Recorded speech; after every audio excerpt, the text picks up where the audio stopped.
Matamanio ya kila mchezaji wa soka ni kuweka rekodi nzuri kweli kweli katika ulimwengu wa soka ambayo inaweza kuendelea kuishi hata baada ya yeye katika mchezo huo. Zipo rekodi ngumu kweli kweli kuvunjwa ambazo zimewekwa katika mchezo wa mpira wa miguu, zingine zimewekwa muda mrefu na zingine zimewekwa hivi karibuni, lakini ikionekana ni ngumu kweli kweli kuvunjika kwa rekodi hizi. Zifuatazo ni rekodi 5 ngumu kweli kweli kuvunjwa katika mpira wa miguu. Namba 1 ni rekodi ya Lionel Messi aliyefunga magoli 91 ndani ya mwaka mmoja, kwa maana ya msimu mmoja wa mashindano. Hii ilikuwa ni mwaka 2012 ambapo Lionel Messi alifunga magoli 91 ikiwa ni magoli 79 akiwa na Barcelona ya Hispania na magoli 12 akiwa na timu ya taifa ya Argentina. Hadi sasa hakuna mchezaji mwingine aliyefikia rekodi hiyo ya kufunga idadi hiyo kubwa ya magoli ndani ya msimu mmoja. Ni rekodi ambayo inawapa changamoto kweli kweli wanasoka nguli wa dunia kuivunja. Rekodi namba 2 ni rekodi inayoshikiliwa na golikipa aliyefunga magoli mengi zaidi, na huyu si mwingine ni Rogério Ceni. Huyu ni golikipa kutokea Brazil aliyefunga magoli 131 akiwa anaitumikia klabu ya Sao Paulo ya huko Brazil. Rogério Ceni alifunga kupitia penalti pamoja na free kick, kwa maana ya mipira ya adhabu. Magoli 131 kwa golikipa ni magoli mengi kweli kweli.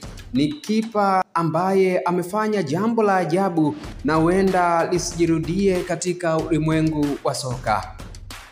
Rekodi namba 3 ni ushindi wa magoli 31-0. Ushindi huu ambao timu ya taifa ya Australia iliupata kwa kuitandika magoli 31-0 timu ya Americana Samoa. Hii ilikuwa ni mwaka 2001. Hii ilikuwa ni mechi ya kufuzu kombe la dunia mwaka 2002 ambayo ilichezwa Sydney nchini Australia. Mchezaji peke yake Archie Thompson alitandika magoli 13 peke yake. Huu ni ushindi mkubwa zaidi katika historia ya soka la kimataifa. Ni rekodi ngumu kweli kweli kuivunja hii. Umtandike mtu magoli 31-0 katika mpira wa miguu si jambo dogo. Ni rekodi ambayo inaendelea kuisumbua dunia. Rekodi namba 4. Hii ni ubingwa wa Ulaya kwa maana ya Champions League mara 5 mfululizo. Ni rekodi ambayo inashikiliwa na timu ya Real Madrid kutokea Hispania. Walifanya hivyo kuanzia mwaka 1956 hadi mwaka 1960. Mara 5 mfululizo wanachukua kombe la mabingwa wa Ulaya. Makombe 5 ya European Cup, kwa sasa ni UEFA Champions League mfululizo. Hii si rekodi ndogo, ni ngumu kweli kweli kuivunja. Hakuna timu nyingine mpaka sasa iliyoweza kushinda hata tu mara 4 mfululizo. Kwa hiyo hii ni rekodi ambayo vigogo wa Ulaya, vigogo katika soka la Ulaya wanaendelea kuikimbilia, kuifukuza, lakini imekuwa ni changamoto kweli kweli. Real Madrid anaishikilia rekodi hii ya kushinda makombe 5 mfululizo ya ligi ya mabingwa wa Ulaya kwa maana ya Champions, au wanaita kwa sasa UEFA Champions League, hapo zamani ikiitwa European Cup. Rekodi namba 5. Rekodi namba 5 ni ile ya kocha Sir Alex Ferguson aliyekuwa wa Manchester United. Ni rekodi ya kukaa miaka mingi zaidi katika klabu moja kama kocha. Sir Alex Ferguson alikaa na Manchester United kwa miaka 26 kuanzia mwaka 1986 mpaka mwaka 2013, akicheza mechi zaidi ya 1500 akiwa kocha wa timu hiyo moja.